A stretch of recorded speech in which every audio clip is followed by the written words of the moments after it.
Welcome to the College Admissions Process Podcast presented by Prep Expert. Prep Expert offers live online SAT and ACT courses with the best score guarantees, instructors, and curriculum. Go to prepexpert.com to guarantee your child's success.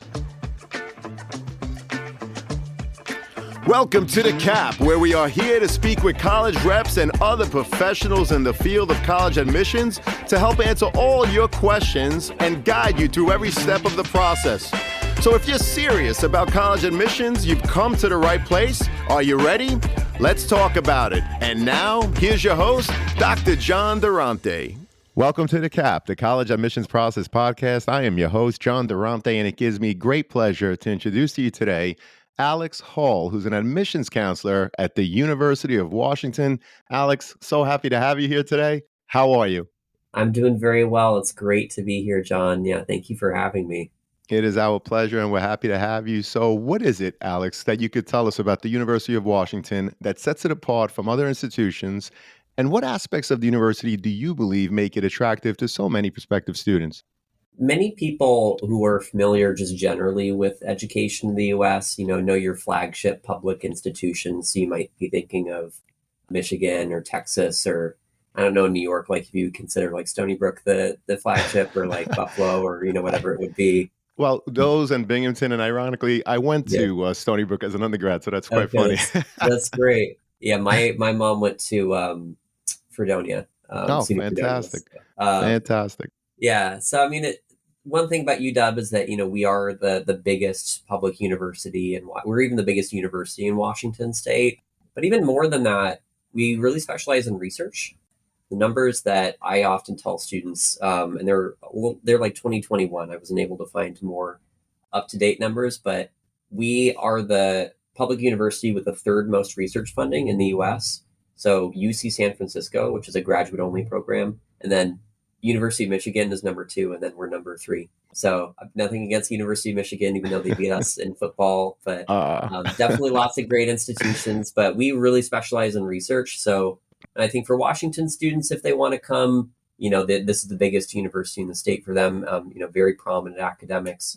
But for out-of-state students as well, too, even among public universities, we really specialize in research, internships, extracurricular opportunities, all that kind of stuff. Well, we appreciate that. And I'm curious, because you mentioned the out-of-state students.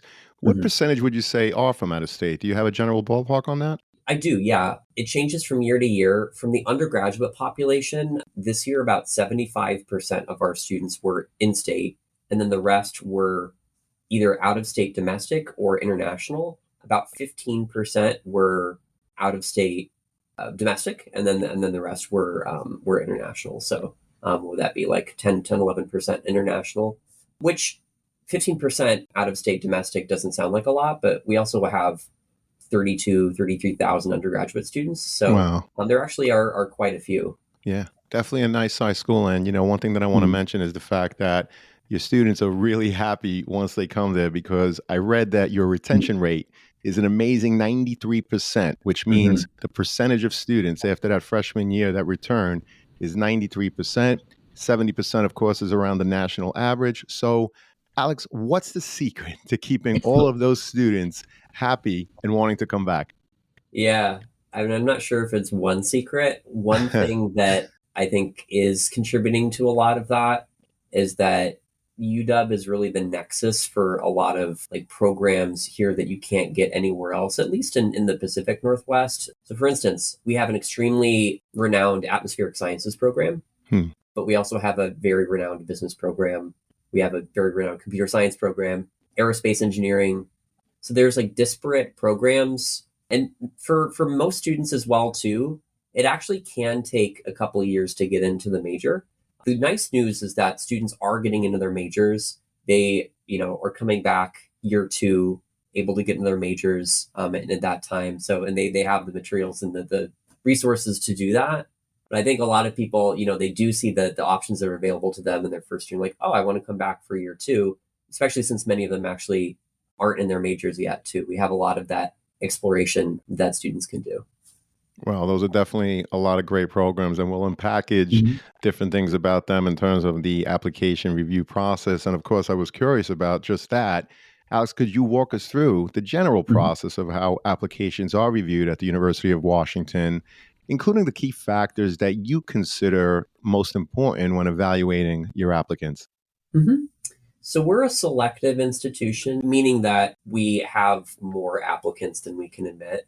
Like many selective institutions, we will look at essays, we will look at activities, we will look at awards, we will definitely look at grades from ninth through 11th, and then your courses that you've taken all throughout high school. So if you're applying as a 12th grader, make sure to put those senior year courses on there.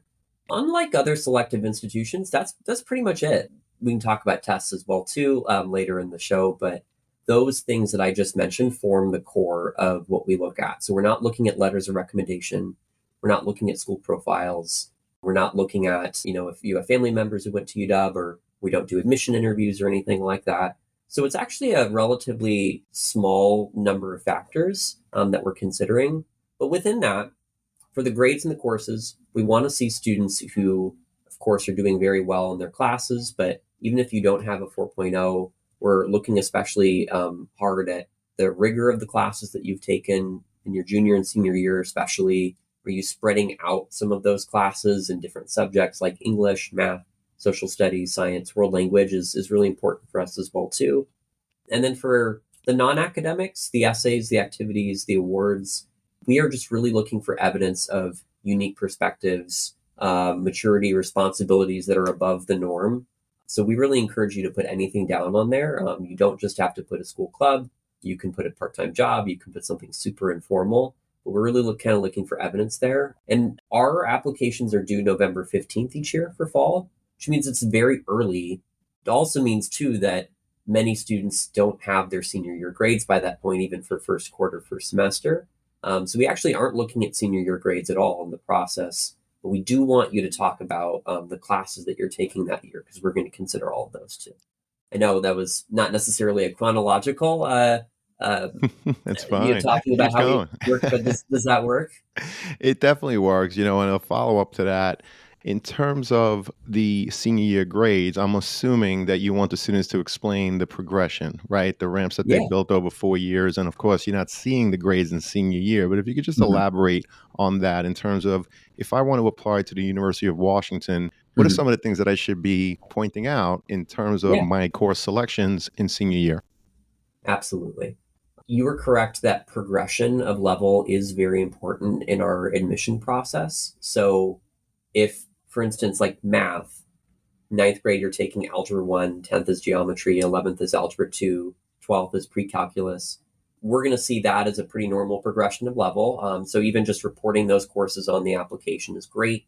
However, if your school has maybe kind of an atypical progression, right? Maybe you have like integrated math 3, integrated math 4, or maybe you are in a physics class and optics is the like most Hmm. advanced physics class. It can be helpful to mention some of those things in the additional information section of the application. We have that whether you do the Common App or whether you fill out our specific UW application. Just do one of those. But the additional information section is really helpful to understand what is the highest math. Are you taking the highest math course? Are you taking the highest English course that your school offers? If your school doesn't offer AP or IB courses, what do advanced courses look like at your school? We do not expect students to give all the information that a counselor would give in a school profile, and because we don't look at school profiles, but we just more want to understand, like, are you progressing in level? And if you feel like it's not 100% clear just from your grades in your classes, you can add that information in your application. Well, that's great, and I'm glad I asked it as a follow-up. And earlier you said that you receive more applications than you could admit, which is the Mhm. case in most colleges and Mhm. universities. Alex, do you have an idea in terms of what is your freshman class? What is the goal in terms of the number of students that you want in that freshman class? And more Mhm. importantly, how many overall applications ballpark do you receive? Yeah. I can give you some rough numbers for this year and for last year too. Sure. So each year we try to enroll a class of about 7,000. So about 7,000 to 7,100 students. We admit more students than we enroll. So I think a common misconception, and I actually just saw it in our our UW newspaper too, is that we Hmm. only admit 7,000 students. That's not true. We're admitting more students than we would enroll because not everybody chooses to come here. This year, we received about 70,000 applications, Wow. which for context, 4 years ago, we received about 45,000 applications. Wow. So our applications are definitely growing for sure. Sure. The year 2023, for fall 2023, excuse me, we received about 63,000 applications. So we had about a 20% application increase 2 years ago. And then this past year, it was about a 10% application increase on top of that. So we're definitely getting a lot of applications. Our entering class, the numbers are remaining very similar, 7,000, 7,100. Yeah, I mean, in terms of the students we're admitting, although we have become more selective over, the past decade or so, we still are admitting thousands and thousands of students, definitely more than 7,000. Well, I appreciate that insight in terms of those numbers because I want the students and their parents to hear it. Your goal is to admit a class, as you said, of approximately 7,000 to 7,100. Mhm. And in the last rotation here, you received 70,000 applications. Mhm. So, I just want students to hear that because in the event that you're not admitted, you're getting 70,000 applications for only 7,000 seats. So Mhm. obviously not everyone can be admitted. And just Mhm. as a quick follow-up, do you know your yield? In other words, the number of students that actually attend who were accepted? Yeah, again, it is ballpark because Hmm. it changes from year to year. Sure. We are looking at Washington students and out of Washington students separately. We're considering them separately in the admissions process. So we look at those kinds of like who comes to UW. We look at those numbers separately. In a normal year, you can expect that most Washington students would come to UW who are admitted. Not the majority of out of state students who are admitted would come to UW because they have a lot of other choices too. Sure. Well, that's great. I appreciate that insight. And earlier you mentioned so many different programs: Mhm. atmospheric sciences, Mhm. business, comp sci, Mhm. aerospace engineering. Mhm. So, Alex, does the application review process differ if applying to one of these majors? In other words, if I'm Mhm. applying to, I don't know, School of Nursing, are there Mhm. any additional materials that I would need to submit specific to that program? There are no additional materials that anyone needs to submit depending on the program. Um, we do consider major as a factor, however, it's not going to be the primary factor. So if we have these conversations with some of the students we don't accept all the time, and they might say something like, "Well, if I had just put another major, would I have been Hmm. accepted?" And usually the answer is, it would not have made that material of a difference. Hmm. But it is something that we are considering. So, for instance, computer science, and I'm gonna give you a very shocking number. This is on the computer science school's website, so this is public knowledge. Computer science in state, only 25% of the students who put computer science as their first choice get into the program as a first year student. Out of state, only 2% do. Wow. Um, that's not to say that we have a 2% admit rate for students who put computer science. It's just to say only 2% of them end up getting into the program like right off of the application. So for a program like computer science, programs like engineering, some of our most popular ones that do have that direct admission pathway. Yeah, I mean, majors definitely a factor there, but we're not going to be requiring any additional materials. Students do not need to take computer science classes if they're interested in like putting computer science as their first choice. It's Hmm. not going to increase their chances. Same thing with business, same thing with nursing. They don't have to take specific courses in those subjects. We've really for everybody, we're just looking for especially math, English, social studies, science, world language. Those are the top 5 academic core courses we would like to see. Well, I appreciate you saying that. And I would imagine that you're trying to level the playing field, which is why you're looking at the core, because Mhm. those core courses that you mentioned are offered essentially in every single high school, Correct. whereas you might not have a plethora, if you will, of business courses in a Mhm. particular high school, whereas someone else's might have, all of the business courses and more that you can imagine. Would that be Correct. accurate, Alex? Yeah, it would be accurate. I mean, we understand that we're getting a lot of applications from a Hmm. lot of different places. And as well too, like, if your school offers linear algebra, multivariable calculus, Hmm. that's great. And we will consider that, but it's not to say that if you only have pre-calculus, that you can't be admitted to even like an engineering major or something like that, or a STEM major. Right. So yeah, we like to see progression of level. We like to see rigorous courses from what your school offers. It does not need to be the most advanced course offered in the United States in order to be admitted to UW. I appreciate that. And you did a nice job earlier talking about the increase in applications. And of course, in the last round, you had over 70,000 applications, which is unbelievable. So, with an increase in those applications, how do you determine how many students to accept or even deny when you don't necessarily know, as we talked about earlier, how many of these applicants will actually attend? hmm The past 2 years have been interesting because, as I said before, we received again a 20% increase and then a 10% increase on top of that the next year. So, we are getting a lot more applications than we ever have before. So it is uncharted territory in some ways. We will never know exactly how many students are going to accept. Um, Still, I mean, we know roughly in the past how many Washington students have accepted, how many out of state students have accepted, and we tend to base our predictions on that. That being said, the wait list is also a very important part of that process.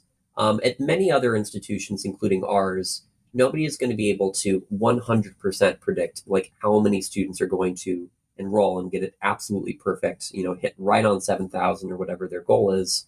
So the wait list is there often so that students who are like really academically strong and are ready to enter UW, they're on the wait list in some cases, but they would still be really good fits for UW. And so if it turns out that we didn't admit as many people as we needed to make our goals for the class, then we can use the wait list for that. The wait list is not, I mean, even though if you get a wait list decision from UW, it Hmm. means you're a fantastic student, means you're a really good Hmm. student. That being said, being on the wait list does not necessarily mean that you will be admitted to UW. It means that you could be. For context, and I think just off the top of my head, about 2,700 students were admitted off the wait list last year, And and that then was admitted, you said, right? Admitted off the wait list. admitted off the wait list. Yeah. Right. The year before that, we admitted 8 students off the wait list. Wow. So it really changes from year to year. Yeah. That's So there's amazing. there's no like I have a 40% chance of being admitted off the wait list. There's nothing like that at UW because it really does change year to year. Right. Well, I really appreciate you sharing those numbers because, no one likes to go on the wait list. They either want to know, yes, I'm in, or it's not going to be. Earlier you talked about when you review, you're reviewing looking only at the major subjects, which I also think is very important for students applying to the University of Washington. So when reviewing applications, Alex, obviously the transcript is an important piece in terms of seeing how the potential student did academically while in high school. So, what are you looking for when reviewing an applicant's transcript, and how does it differ based on their intended major, if at all? Sure. So I said previously that we will look at ninth through 11th grade grades, and we're going to look at senior year coursework. So within that, as I've mentioned, we'll look at progression of level. We'll look at the courses that students are taking, how they're distributed. So, are you taking a math class every year? Are you taking a science class, social studies class, world language class, English class? It's important to know. In Washington, this is actually unique compared to other states. We have entrance requirements for all public Washington colleges. If you would like to search for these, you can just Google CADRs or CADRs, and then any Washington college, and you can find this information. Most people are going to have no problem meeting these because it's 4 years of English, 3 years of math, science, and social studies, and 2 years of world language. So when we're looking at the transcript, we'll look for those. Have you met those requirements by the end of your senior year? So you don't have to meet them by the time you apply, but you have to meet them by the time you graduate. But if you go above and beyond those, if you take an extra year of math, you take 4 years of math, or you take 4 years of science, that's also something that we'll consider. Additionally, we'll look at grade trends too. So the class of students that was applying this year for fall 2024, I think it was the last class of students when they were going into high school. They were in kind of like peak pandemic in ninth grade. A lot of schools were virtual at that point. So it kind of makes sense that maybe ninth grade grades don't look the same as 10th grade or 11th grade. Right. So if we're seeing rises in grades, that's something we would positively consider as well too. Similarly to drops in grades as well. We're looking, there are drops in grades. Is that student dropping, like getting a lower grade in like Algebra 1, or is it AP Calculus BC? Because those are different as well too. Right. Yeah, it's all within the context of the course and how you're doing. And I appreciate in terms of what you're looking for, it's 4 years of English, 3 years of each math, science, and social studies, and 2 years of world language. And Correct. again, you mentioned if you go above and beyond that, obviously that's something that you'll take into consideration. Now, I know that you receive applications from thousands of high schools, right, throughout the country and beyond, as we discussed. When reviewing applications from so many different schools, how do you take into account when one school offers all of the AP or advanced classes you can imagine, while others may only offer a small fraction of that? So, how does the application review process vary for students from these very different high schools? Yeah. I think you had asked a very like prescient point about this a few minutes ago about how there are some schools that just offer a ton of things that, like a lot of business classes or like computer science classes that other schools might not offer. But it's really those core classes, even though they're not the only things we look at, they are the primary things that we look at. And these are classes that pretty much any high school in the US is going to at least offer in some case. So for some schools, they could offer multivariable calculus, linear algebra. They could offer AP Physics C, AP Physics 2. Maybe other schools don't offer those. Those advanced classes, we definitely are considering them. So, I don't want anybody to take away the message that if you take multivariable calculus in high school, that it's not going to count, because we definitely will consider that. But as I also said before, even for a lot of our most competitive majors, or at least if you put that as your first choice, a student who has 4 years of progression in each subject, but is not taking like AP Calculus BC or like AP Physics C or post AP Physics, that can still be an admitted student.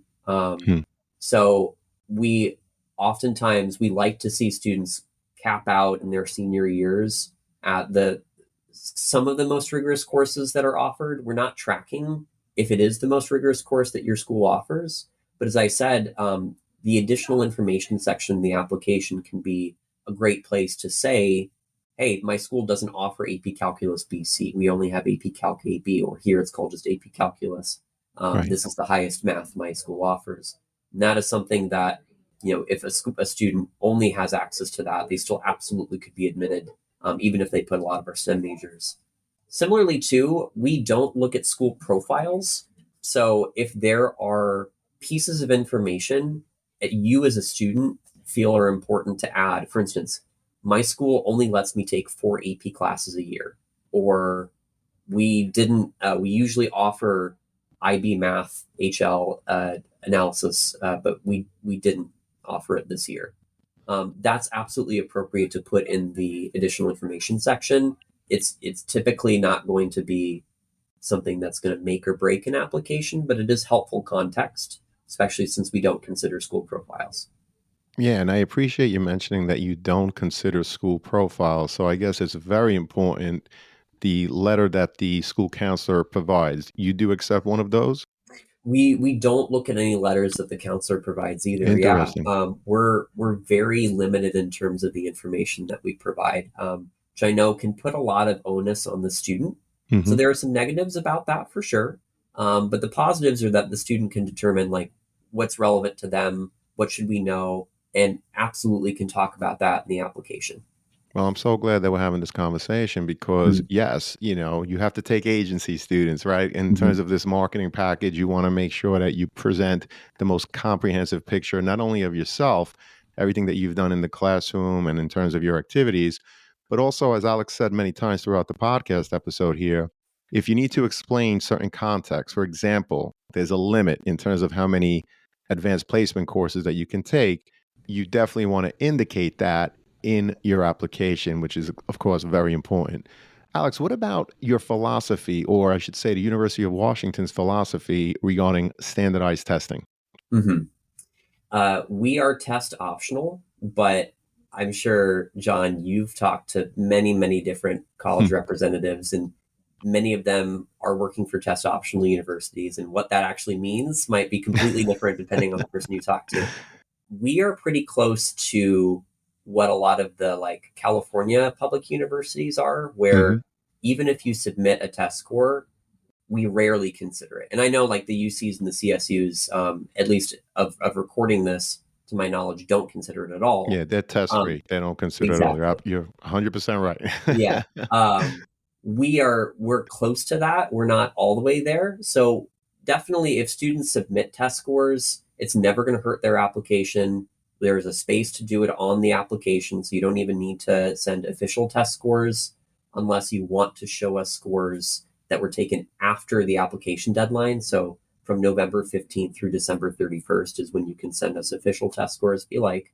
But we rarely consider them. The times where it does help is if you score a very high test score, and you were right on the bubble between like a wait list or a deny or like an admit or a wait list. That could be one factor that we would use to Hmm. admit that student or waitlist that student, as Right. opposed to deny them. This does not happen very often. On our website, it says that we typically pay special attention to the scores that are above the middle 50% that are submitted. So that could change from year to year because we do actually have a lot of students submitting their test scores. In most cases, it makes no impact. In the past, typically a 1400 or above on the SAT or 31 or above on the ACT could be in that measurable range. But Hmm. even if you have a 1400 on the SAT and you submit it, most cases we're not going to even consider it. We are more interested in your grades and your coursework academically than we are the SAT or the ACT. Oh, I appreciate that. And I think I know the answer, but what about for some of your more competitive majors, for example, engineering? Mhm. Do you have to submit test scores if you're applying to that major specifically? You do not have to submit test scores Right. to any major. In fact, we are actually the ones who are making the decisions on who gets directly admitted to, our programs. The programs themselves, so computer science could say we can take X amount of students this year to go directly into the program, but we're the ones who are reviewing the applications in our office. So computer science professor is not going to require that students have a 1600 on the SAT in order to be in Hmm. that program, anything like that. Yeah, so that's not a factor. That's not any different. The only time that we actually do require test scores are when you are a homeschooled applicant and you have a year or fewer of graded coursework. So if you have less Understood. than a year's worth of graded coursework, we are going to require that SAT or ACT. Otherwise, it's not required, in most cases not considered, no matter the major you put down. Well, I'm glad you brought that up because I've been getting more and more emails actually from Mhm. parents and students who are homeschooled. So, again, Mm. thank you for bringing that up. And Yeah. some schools report being test flexible. In other words, if you had the advantage of taking an AP course or Mm. courses in 11th grade and you have your advanced placement score, Mhm. they say that, they accept that because their policies are that they're test flexible. How Mm. about at the University of Washington? Would that ever come into play where students could actually submit an AP score, for example? Mm. No, AP scores aren't considered in the process at all. So Hmm. unlike SATs, ACTs, where maybe we could consider them, no AP scores are considered in the admissions process. For coming to UW, like if you come to UW and you have an AP, like a lot of AP tests that you've taken, that's great. You can transfer many of those to UW. Same with IB. Just for the admissions process, it has no effect. Understood. I appreciate that clarification. And what support does the University of Washington offer its students to ensure that they continue to be successful once they're on your campus? And Alex, I asked this question not only for the students who may have had an IEP or a 504 plan, Mhm. but for all of your students in general. Yeah, I think that's a really key point to make, that these resources are for all students. Hmm. Um, so there were a couple that came to mind when you asked that question.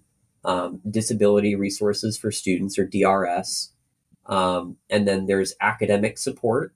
Academic support takes a lot of a variety of factors and shapes and forms at campus, but often students are using that for it's called CLUE, is the CLUE, is the tutoring center for a lot of our kind of like intro, like calculus and physics, mechanics, and general chemistry, biology, like a lot of those classes. Hmm. These resources are open to all students. You do not need to have a 504 and an IEP to work with disability resources for students.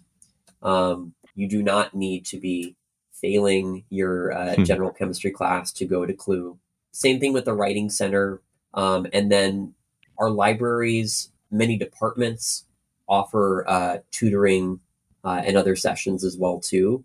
So I worked before I went to the University of Washington at the previous university that I was a grad student at. I worked in the Writing Center, and it was such a rewarding experience because you would get people coming in with their PhD dissertations on computer science, like working on like natural language processing, and we would look at that. Then you'd also get a first year student who was in a like composition class, and we would look at that. It's helpful to everybody. And yeah, I have no stipulations about who uses that. I encourage people to do so. For disability resources for students, that one is definitely more if you're looking for like accommodations in certain classes. So if you have an IEP Right. or a 504, it can be good to bring that as sort of a foundational document to help make those decisions. But even if you don't have one of those, again, you can reach out to DRS. I would just recommend doing so if you're admitted to UW as soon as possible, because it can take some time to work through that, kind of all the processes and procedures and things like that. Well, that's great. And I always put the Office of Undergraduate Admissions in the show notes. Alex, if you have any other links, the DRS program or anything else, provide them to me. And of course, we'll make them available in the show notes to the Sure. students and their parents. What about aspiring student athletes, right? I mean, who doesn't like sports, right, Alex? I mean, how does the application process differ for them? And do you have any advice for prospective student athletes? Yeah, this is an interesting question to ask at this moment in history because UW was in the national like football title game, for college Awesome. against Michigan. And I wonder, if a lot of people kind of heard about UW that way. But UW has many other sports as well too, besides football. We are an NCAA D1 Division One school. We offer men's and women's sports and a variety of things. We're also known for rowing. So there was that movie, The Boys in the Boat. It was about the UW rowing That's team. awesome. Yeah, so definitely we have a lot of different sports. You can actually go, and I'm happy to provide this as a link. You can go Mhm. on gohuskies.com. So Mm. that's GO Huskies, gohuskies.com, and see all of our NCAA teams. If people are wondering about the recruiting process, sometimes coaches will visit schools and you'll know about you from camps and things like that, but oftentimes people will just reach out to the coaches directly. On most of the pages on gohuskies.com there is a recruit questionnaire or some kind of recruiting portal, so that's one way to get the conversation started. You can give your numbers and measurements and things like that, and they can get that in their database. If somebody is a recruited athlete at UW, the application process is the same, but the application timeline might be different. For instance, if coach has reached out to somebody in a particular sport and they need to come in for like winter quarter or something like that. So there could be, depending on the sport, depending on the student, it could be a different timeline, but it's always the same process. It always comes from through the Office of Admission. If you have questions about the particular recruiting process, I think the coach is the best resource for that. But if you have questions about like how do I apply to UW as a recruited athlete, we are the best ones to answer that because it's going to be our application that you would fill out. Well, I appreciate that. And I always remind students to check the NCAA website as well for the most up to date rules in terms of recruitment. And so, Alex, this has been an awesome conversation. I think we covered a lot, but I am curious, is there a question I didn't ask today or a topic that I simply didn't bring up that you'd like to share with us now? I actually would like to talk about something we discussed way at the beginning, Hmm. which Sure. is the timeline to get into majors at UW. Okay. This might seem like kind of a niche topic, but it is actually a very important part of the process here at UW. And if you're considering University of Washington, it is something to keep in mind. That 93% retention rate is fantastic because we have a lot of people coming back for their second year. And in fact, that is kind of the process at UW is people can take a quarter to figure out the major they want to go into and go right in. People can take a year to do that. By the end of your second year, that's when we would require you to be in a major. But unlike many universities across the country, most students don't actually enter with a major. The reason why I wanted to bring this up now is because a lot of the students that we're admitting, they are fantastic students. They're taking so many great classes. Their essays are so wonderful and wonderful activities, have won a lot of awards, are very active in their community. They're the perfect applicant for many schools, not just us. And they put neuroscience as their first choice. And they get their admission letter and it says pre-sciences. And they're like, oh no, I'm never going to get into my program. Actually, neuroscience is probably a bad example because it's a small program. It's not as competitive as some of our programs at UW, but maybe even a better example would be like biology. Biology is our largest program at UW. It has the most seats. But everybody who puts biology down on the application as of this taping is, if they're admitted, they're going to be pre-sciences. That's the thing that they see on their application, their admittance letter. That's not a bad thing. It's how UW is structured. People typically will come to UW and then apply into, or even just waltz right into their major, declare their major by the end of their second year. So it's a university that really rewards and values exploration, because somebody thinks biology because they might not have a lot of exposure to other majors. But we also offer microbiology, we offer bioengineering, we offer medical laboratory sciences, public health, environmental public health. So there's a lot of things like, yeah, you might not know a lot of these majors, and so you think biology, but just know that you can get into biology or many of our other majors. There is a process to do that. It's just not immediate. So, I think for most majors, don't be crestfallen if you get pre-sciences or pre-arts, pre-humanities. In many cases, that's the only thing that you can get because it's by design, and most students are going to get into those majors anyway. I'd say that the two to watch out for, though, would be computer science and then any of our engineering majors. Those programs, the majority of them do direct admission. If you don't get into computer science right away, or you don't get into engineering right away, it is still possible to do that. It's just not as likely as some of our other majors. So I would recommend, if you're really interested in computer science, computer engineering, really interested in any of our other engineering ones, put that as your first choice. That's going to give you a chance to get in directly. And then if you don't, you can make that choice when you're reviewing all of your other admission offers.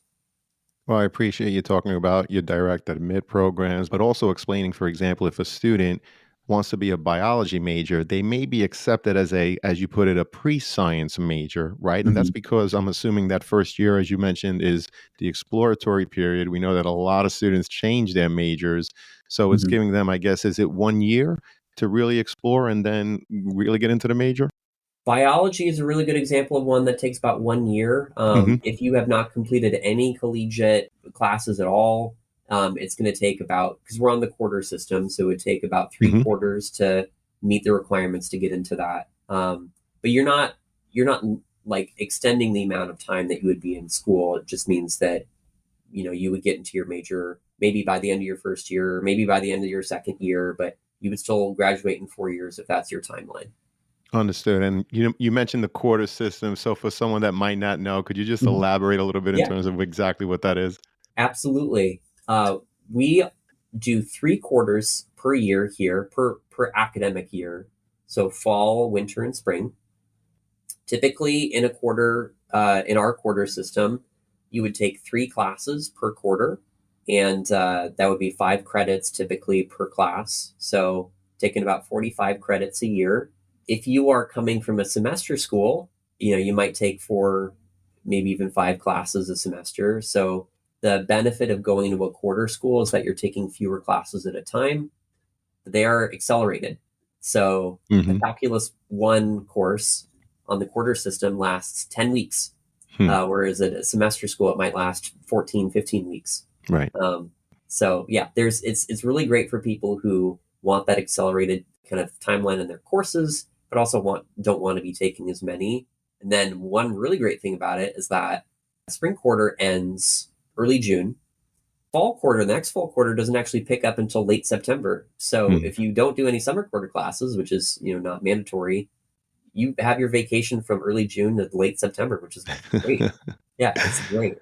That is great, without a doubt. And another thing that's been great is this conversation, Alex. I am so happy to have you. Unfortunately, it does lead us to that last question, which is, what are your top 3 pieces of advice that you would provide a student and their parents getting ready for the college admissions process? Sure. I'm going to give, in those 3, some pieces of advice that apply to UW and some that apply to everybody. So the one that I would say applies to UW the most, look at all of the majors that we have before submitting your application. As we've talked about on this podcast, the choice of your major is not going to have a big impact or any impact on your application, but it can let you know, what is my life probably going to look like? If I want to do microbiology versus biology, you can switch majors at any time. So it's not like you're locked into a major, but I think knowing before you apply makes such a difference in terms of your understanding and enjoyment of the application process. So I'd say that's number 1. And I'm happy to drop a link of our majors. That would be great with you as well too. The other 2 things, number 2, this is for us, but also speaking as an admissions counselor who's worked at other universities. When you are writing your essays, focus on evidence. You can use that kind of thing that you've heard in creative writing classes, show, don't tell. So we're asking you to tell us a story, but we want you to show us basically evidence of leadership, passion, perseverance, care for others. Not all of those things, but if you have one of those things or even something else, some other unique experience, show us. So, for instance, you can show us a story of when you lived in a cabin in the woods for 10 years with no running water. Take us there, as opposed to saying, I have overcome adversity or I have a unique experience. So we want to be there with you. That's really going to help admission readers. And then finally, the last piece of advice that I would give is, it's inherently going to be a stressful process. I think especially if you're applying to a lot of different schools, but see it as an opportunity to get to know some of these schools a little bit. Just know that, even though you might have one dream school or, a couple dream schools, there might be schools that you discover that really surprise you in many ways too. Kind of that point that I made, that people interested in biology might not know that some schools offer medical laboratory sciences and things like that. So application process is going to be stressful. Hopefully I'm here to make it as stress-free as possible, and so are your counselors. But after you submit your applications, take some time to get to know the universities a little bit, go on the websites. If you get a chance to visit, go ahead and do it. And I think hopefully that should give you more information that can arm you, when you get your decisions back, and then you can just sit back and look at the different admission offers that you're getting and financial aid that you're getting. And so you don't feel like you have to make that snap decision because you've already done a lot of the work. Well, these have been awesome pieces of advice and a tremendous conversation, Alex. I can't thank you enough. I do hope to have you again, because I'm so happy, as I know that this conversation is going to help so many students and their parents as they navigate through the process.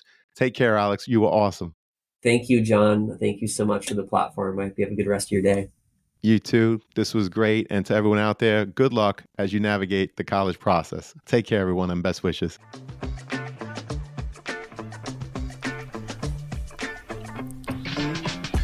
Thank you for joining us on this episode of The CAP, the College Admissions Process Podcast. We hope you enjoyed the show. If you did, please don't forget to tell a friend and follow us on Facebook, Instagram, Twitter, and wherever you listen to your podcasts. I am your host, John Durante, and I look forward to seeing you on the next episode of The CAP. Thank you for listening to the College Admissions Process Podcast presented by Prep Expert. Prep Expert offers live online SAT and ACT courses with the best score guarantees, instructors, and curriculum. Go to prepexpert.com to guarantee your child's success.